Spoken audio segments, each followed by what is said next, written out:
నమస్తే, నేను సిరి. ఏపీ మాజీ additional advocate general Ponnavolu Sudhakar Reddy గురించి అందరికీ తెలిసిందే. అయితే ఇప్పుడు తన కుటుంబ సభ్యులు గత ప్రభుత్వ హయాంలో ఎలాంటి అక్రమాలకు పాల్పడ్డారో కూడా ఒక్కొక్కటికైతే బయటకు వస్తున్నాయి. సో దీనికి సంబంధించి మరిన్ని విషయాలు మనకు తెలియజేయడానికి ఇప్పుడు మనతో పాటు ఉన్నారు ప్రముఖ రాజకీయ విశ్లేషకులు రాజా సప్పసాని గారు. నమస్కారం సార్. సరే, ఇప్పుడు చూస్తుంటే గత ప్రభుత్వ హయాంలో ఈ పొన్నవోలు సుధాకర్ రెడ్డి గారు ఎలాంటివి చేశారు అంటే ఎట్లా మాట్లాడారు, తన స్థాయికి మించి అంటే ప్రభుత్వానికి వ్యతిరేకంగా కూడా పనులు చేశారు. అంటే ఆ స్థాయిలో ఉండి కూడా ప్రెస్ మీట్లు పెట్టడం, మాట్లాడడం, ఒక ప్రభుత్వానికి సపోర్ట్గా మాట్లాడడం, అంటే తన వృత్తికి ఆపోజిట్గా ఉండడం చేశారు. అంటే ఇప్పుడు ఏంటంటే ఆ కుటుంబానికి చెందిన కొంతమంది కుటుంబ సభ్యులు ఆ టైంలో కొన్ని అక్రమాలకు పాల్పడ్డారని చెప్పేసి ఇప్పుడైతే బయటకు వస్తున్నాయి. సో దీన్ని అసలు ఎట్లా చూడాలి, అసలు గత ప్రభుత్వ హయాంలో ఏ వ్యక్తి తప్పుడు పనులు చేయకుండా ఉన్నారు ఏంటి అసలు? ఇప్పుడు ప్రస్తుత hero of the topic Ponnavolu Karthik Reddy, son of Ponnavolu Sudhakar Reddy. ఈ పొన్నవోలు సుధాకర్ రెడ్డి పేరు వినగానే మనకి టక్కును గుర్తుకొచ్చేది చంద్రబాబు నాయుడు గారు అరెస్ట్ జరిగినప్పుడు. ఆ రోజు చంద్రబాబు నాయుడు గారు అరెస్టు సమర్థనీయమే. చంద్రబాబు నాయుడు గారు ఇన్ని వేల కోట్ల అవినీతికి పాల్పడ్డారు, అన్ని వందల కోట్ల అవినీతికి పాల్పడ్డారు అని చెప్పని గ్రాడ్యువల్గా చంద్రబాబు నాయుడు గారి అవినీతికి సంబంధించిన అంకెని కుదించుకుంటూ వచ్చి చివరికి తెలుగుదేశం పార్టీకి వచ్చిన 27 కోట్ల ఎలక్టరల్ బాండ్స్ని 3,000 కోట్ల రూపాయల అవినీతిలో భాగంగా చంద్రబాబు నాయుడు గారికి దక్కాయి అని చెప్పని ప్రెస్ మీట్లో చెప్పిన పొన్నవోలు సుధాకర్ రెడ్డి ఆంధ్రప్రదేశ్ రాష్ట్ర ప్రజల ముందు, భారతదేశ ప్రజల ముందు కూడా ఆ రోజుల్లో ఒక కామెడీ పీస్గా చిత్రీకరించబడ్డాడు. ఎందుకంటే సహజంగా ప్రభుత్వం తరపున అంటే రిప్రజెంటింగ్ ది స్టేట్, రాష్ట్రానికి ప్రాతినిధ్యం వహిస్తున్న అడిషనల్ అడ్వకేట్ జనరల్ అంటే స్టేట్ని న్యాయస్థానంలో రిప్రజెంట్ చేసే న్యాయాధికారి. అతను న్యాయ వ్యవస్థకు సంబంధించిన కీలక స్థానంలో ఉన్నాడు. అటువంటి వ్యక్తి ఒక కేసు నమోదై ఉన్నప్పుడు ఆ కేసుకు సంబంధించిన వాస్తవాలని న్యాయస్థానంలో మాత్రమే ప్రస్తావించాలి తప్ప అది వాస్తవమైనా సరే, తన వాదన అయినా సరే, దానికి సంబంధించిన సాక్ష్యాధారాలైనా సరే కన్సర్న్డ్ విచారణా సంస్థ విచారణ జరుపుతూ ఉంది, కేసు న్యాయస్థానంలో ఉంది. అయితే ఆ విచారణా సంస్థకి సంబంధించిన వాస్తవాలైనా లేదు కోర్టులో విచారణ జరుగుతున్న కేసుకు సంబంధించిన విషయాలైనా కోర్టు బయట చర్చనీయాంశం చేయకూడదు. అవును సార్. నీ దగ్గర ఏదైనా సాక్ష్యాధారాలు ఉంటే వాటిని ఆ విచారణా సంస్థకి ఇవ్వాలి. ఆ కేసులో ఆరోపణలు ఎదుర్కొంటున్న వాళ్ళని విచారణా సంస్థ ఈ సాక్ష్యాధారాలను బేస్ చేసుకొని విచారిస్తుంది. వాళ్ళు రాబట్టిన సమాచారాన్ని కోర్టులో సబ్మిట్ చేసి కోర్టులో విచారణ జరగాలి. కానీ ఇతను ఏం చేశాడు, లైవ్ ఛానల్స్కి వెళ్ళిపోయి మీడియాలో చర్చలు పెట్టాడు. తర్వాత ఇతను న్యాయస్థానంలో విచారణా సంస్థ సేకరించిన సమాచారం మీద ప్రభుత్వ వాదన వినిపించాల్సిన అడిషనల్ అడ్వకేట్ జనరల్, విచారణ జరుపుతున్న అధికారి సిఐడి అడిషనల్ డీజీ హోదాలో ఉన్న సంజయ్, వీళ్ళిరువురు కలిసి చంద్రబాబు నాయుడు గారి కేసు గురించి అమరావతిలో ప్రెస్ మీట్ పెట్టారు, హైదరాబాద్కు వచ్చి ప్రెస్ మీట్ పెట్టారు. ఆంధ్రప్రదేశ్ రాష్ట్రంలో జరుగుతున్న విచారణకు సంబంధించిన ప్రెస్ మీటు అసలు హైదరాబాద్లో ఎందుకు పెట్టారు, కారణం ఏంటి? అలాగే ఢిల్లీకి వెళ్ళి అక్కడ కూడా ప్రెస్ మీట్ పెట్టారు. అసలు మీకేం సంబంధం ఢిల్లీలో ప్రెస్ మీట్ పెట్టడానికి? ప్రెస్ మీట్ పెట్టి మీడియా చర్చలతో సహా ఈ ప్రెస్ మీట్లో కూడా చంద్రబాబు నాయుడు గారు అంతటి అవినీతి పరుడు లేడు అని చెప్పని ఇతనే నిర్ధారణ చేసేసి ఇతనే తీర్పులు కూడా ఇచ్చేసినట్టుగా. వాస్తవంగా నీ పాత్ర చాలా పరిమితం.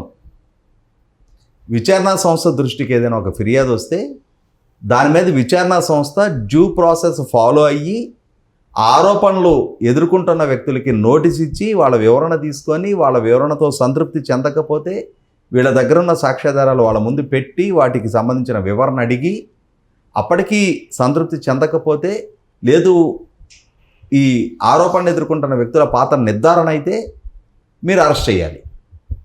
ఈ ప్రొసీజర్ ఏది ఫాలో కాల. విచారణ సంస్థే తప్పటడుగుల మీద తప్పటడుగులు వేసుకుంటూ వెళ్ళింది. అసలు ఆ కేసే ఒక కట్టుకథలతో కూడుకున్న కేసు. కానీ రాష్ట్ర పాలకుడిగా ఉన్న జగన్మోహన్ రెడ్డి గారి ఎజెండా అమలుపరచడంలో భాగంగా ఆయనకు రాజకీయ ప్రత్యర్థులుగా ఉన్నారు కాబట్టి చంద్రబాబు నాయుడు గారిని అరెస్ట్ చేశారు. అరెస్ట్ చేసిన విధానం తప్పు. ఆయన వివరణ అడగల, ఆయన విచారించల. ఆయన ఎక్కడో రాజకీయ పర్యటనలో ఉన్నప్పుడు వాస్తవంగా వీళ్ళ కార్యాలయానికి కోతవేటు దూరంలో ఆయన కేంద్ర కార్యాలయం ఉంటే అక్కడికి వెళ్ళి విచారించే ఆస్కారం ఉన్నా కూడా ఆయన ఎక్కడో వేరే జిల్లాలో రాజకీయ పర్యటనలో ఉండగా అక్కడికి వెళ్ళి అరెస్ట్ చేయటం, ఒక డ్రామాని రక్తి కట్టించే ప్రయత్నం చేస్తే ఆ డ్రామాని రక్తి కట్టించడంలో భాగంగా మనకి పచ్చిగా మాట్లాడుకుంటే తోలుబొమ్మల ఆటల మధ్యలో కామెడీ పండించడానికి కేతిగాడు అనే క్యారెక్టర్ వస్తాడు. ఆ టైపు పాత్ర పోషించిన వ్యక్తులు వీళ్ళు.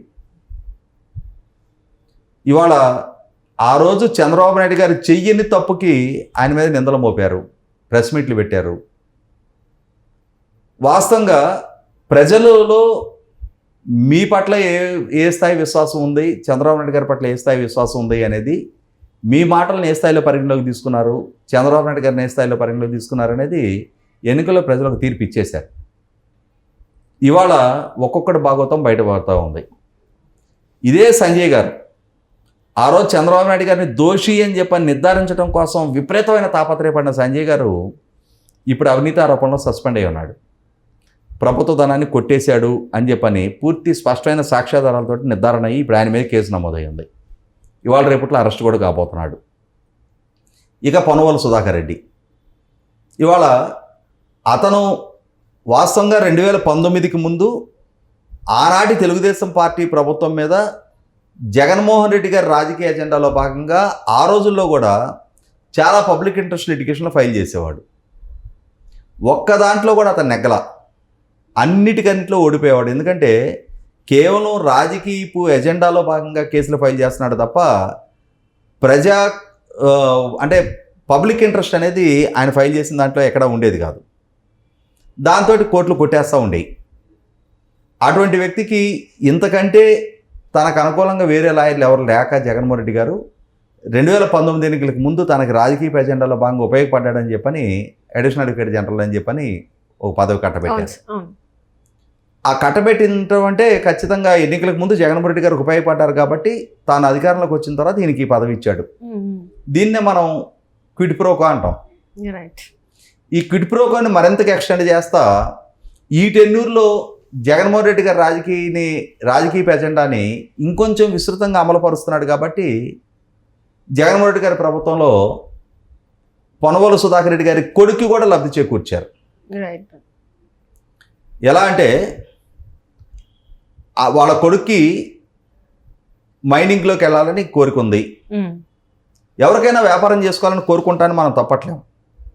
అతను మైనింగ్ డిపార్ట్మెంట్కి అప్లికేషన్ పెట్టుకోవచ్చు, పలానా ప్రాంతంలో మైనింగ్ రిజర్వ్స్ ఉన్నాయి, నాకు అక్కడ మైనింగ్ చేసుకోవాలనే ఆలోచన ఉంది, నేను అక్కడ మైనింగ్ చేసుకోవాలనుకుంటున్నా, నాకు ఆ భూములు కేటాయించండి, కన్సర్న్డ్ అనుమతులు ఇవ్వండి అని చెప్పని అప్లికేషన్ పెట్టుకోవచ్చు.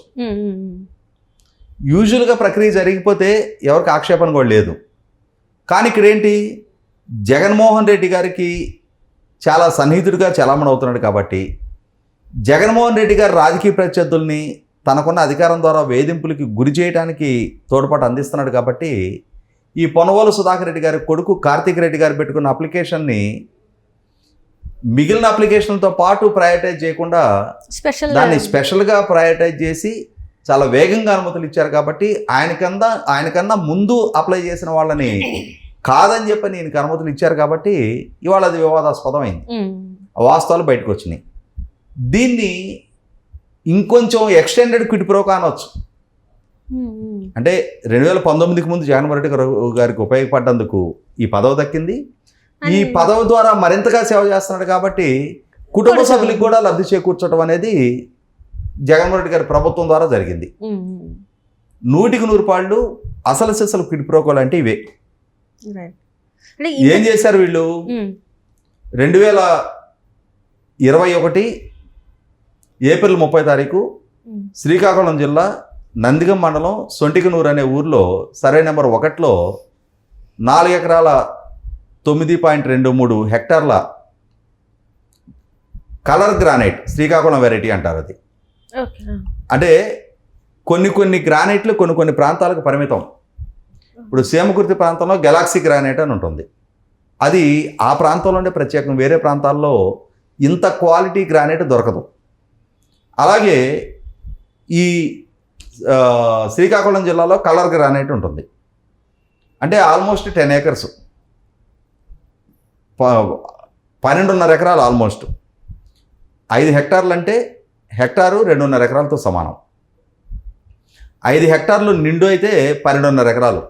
ఈయన 4.923 ఉంది కాబట్టి 4.923 కూడా కాదు, ఇంకా 4.920 సార్, 4.920 అంటే ఆల్మోస్ట్ దాదాపుగా 12 ఎకరాల 40 సెంట్ల వరకు ఉంటుంది. అది దానికి అప్లికేషన్ పెట్టేశాడు ఈయన.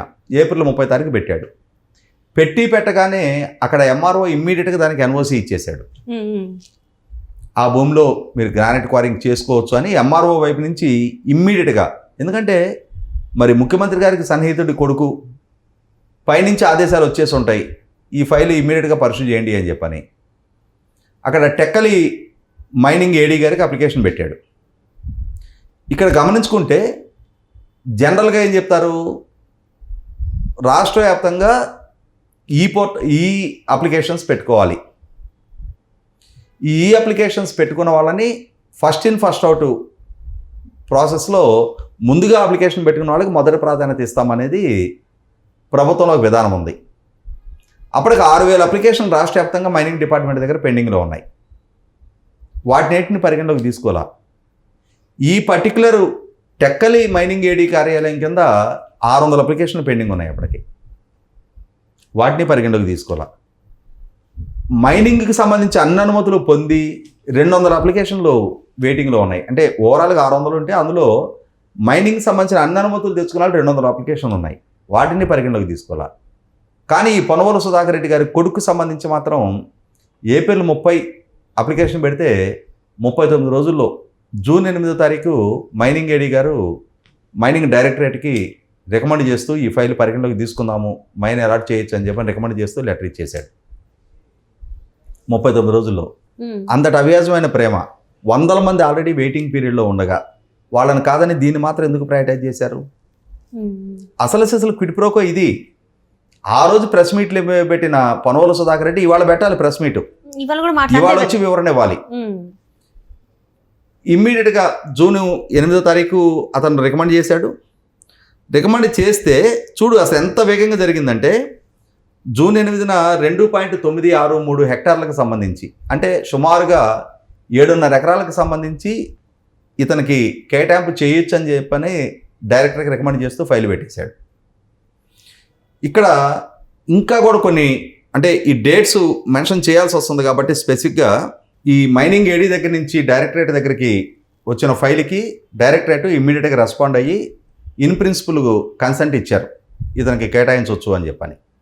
ఇవ్వగానే జూలై 13 తారీఖు రోజు అంటే 78 రోజుల్లో ఏడీ లెటర్ ఆఫ్ ఇంటెంట్ ఇచ్చేశాడు.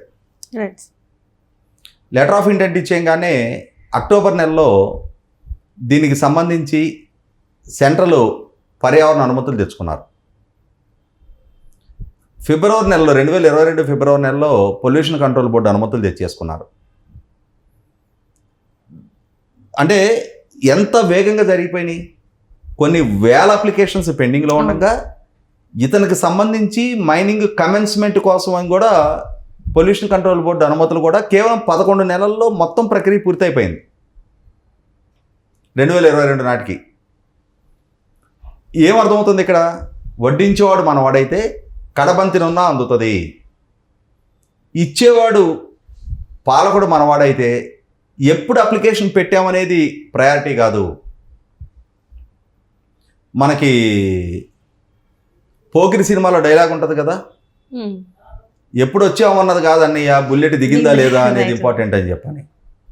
అలాగే ఇవాళ ఎప్పుడు అప్లికేషన్ పెట్టామనేది ప్రయారిటీ కాదు, మనకు మనకు వచ్చిందా లేదా అనేది ఇంపార్టెంట్. ఇక్కడ మనకే వచ్చింది, ఎందుకు వచ్చింది? ఓన్లీ వెనకున్న పొనవోలు సుధాకర్ రెడ్డి. పొనవోలు సుధాకర్ రెడ్డి ఎందుకు? జగన్మోహన్ రెడ్డి ఉన్నాడు కాబట్టి. ఇక్కడ జరిగింది అధికార దుర్వినియోగం, వ్యవస్థల విధ్వంసం. అర్హులైన వాళ్ళు చాలామంది వెయిటింగ్లో ఉండగా, వీళ్ళకన్నా ముందు అప్లికేషన్ పెట్టుకొని అనుమతులు తీసుకున్న వాళ్ళు పెండింగ్లో ఉండగానే ఇతనికి ఆయాచిత లబ్ధి చేకూర్చారు. కాబట్టి ఇవాళ పొన్నవోలు సుధాకర్ రెడ్డి తన అధికారాన్ని దుర్వినియోగం చేసి ఇందుకు జగన్మోహన్ రెడ్డికి ఇంతగా లాయల్గా పనిచేశాడు. అతను లాయల్గా పనిచేసినందుకు అతనికి దక్కిన ప్రతిఫలం ఇది. అతని కొడుక్కి విలువైన గ్రానైట్ రిజర్వ్స్ 20 ఏళ్ళకి లీజుకి ఇచ్చేశారు అతనికి. ఈ 20 ఏళ్ళు తవ్వి తీసుకో, నీకేది ఎంత దక్కితే అంత, తవ్వుకున్నడికి తవ్వుకున్నంత తీసుకో, ప్రాసెస్ చేసుకో, ఎక్స్పోర్ట్ చేసుకో, కోట్లు సంపాదించుకో. ఎందుకనంటే ఆ తండ్రి జగన్మోహన్ రెడ్డి గారు రాజకీయ ఎజెండా అమలు పరుస్తున్నాడు కదా. ఈ రోజు కూడా అతను గతంలో అడిషనల్ అడ్వకేట్ జనరల్, ఇప్పుడు వైసీపీ పార్టీ ప్రధాన కార్యదర్శి.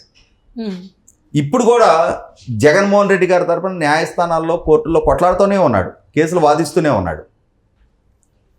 ఎందుకంటే మరి ఇంతటి లబ్ధి చేకూరింది కదా.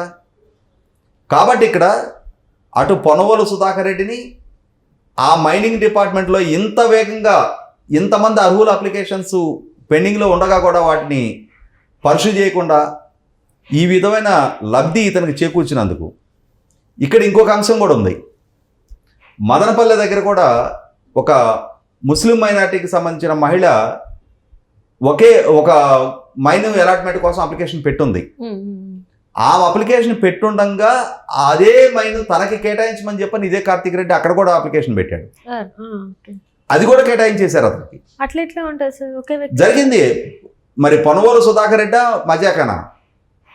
మరి జగన్మోహన్ రెడ్డి గారి తరఫున మరి ఢిల్లీ నుంచి లాయర్లను తెచ్చుకుంటేనేమో 70 లక్షలు 80 లక్షలు ఫీజులు కట్టాల్సి వస్తుంది వాళ్ళకి. మరి పొనవోలు సుధాకర్ రెడ్డి ఇంటి మనిషి అయిపోయాయి, పార్టీ మనిషి అయిపోయాయి. మరి ఈ మైండ్స్ అన్న కేటాయించకపోతే ఎట్లా? కాబట్టి ఇక్కడ నేను కోర్టులో వాదిస్తా, మీరు నా కొడుకు మైండ్స్ ఇవ్వండి. మరి ఇప్పటికి మనకు వచ్చిన సమాచారం వరకు ఈ మైండ్స్కి సంబంధించిన భాగవతం బయటకు వచ్చింది. మరి ముందు ఇంకా ఎన్ని భాగవతాలు బయటకు వస్తాయో, ఇంకా ఎన్ని ప్రాంతాల్లో ఎన్ని లబ్ధులు చేకూరినాయో. ఇప్పుడు ఖచ్చితంగా పొనవోలు సుధాకర్ రెడ్డి అమరావతిలో, హైదరాబాద్లో, ఢిల్లీలో ప్రెస్ మీట్లు పెట్టి ఎంత సౌకర్యవంతంగా జగన్మోహన్ రెడ్డి గారి ప్రభుత్వంలో తనకున్న అధికారాన్ని దుర్వినియోగం చేసి తన కొడుకు లబ్ధి చేకూర్చాడో వివరణాత్మకంగా ప్రజలకి, మీడియాకి వివరం చెప్పాలని చెప్పని మనం డిమాండ్ చేద్దాం. ఖచ్చితంగా sir. Right sir. Thank you so much sir.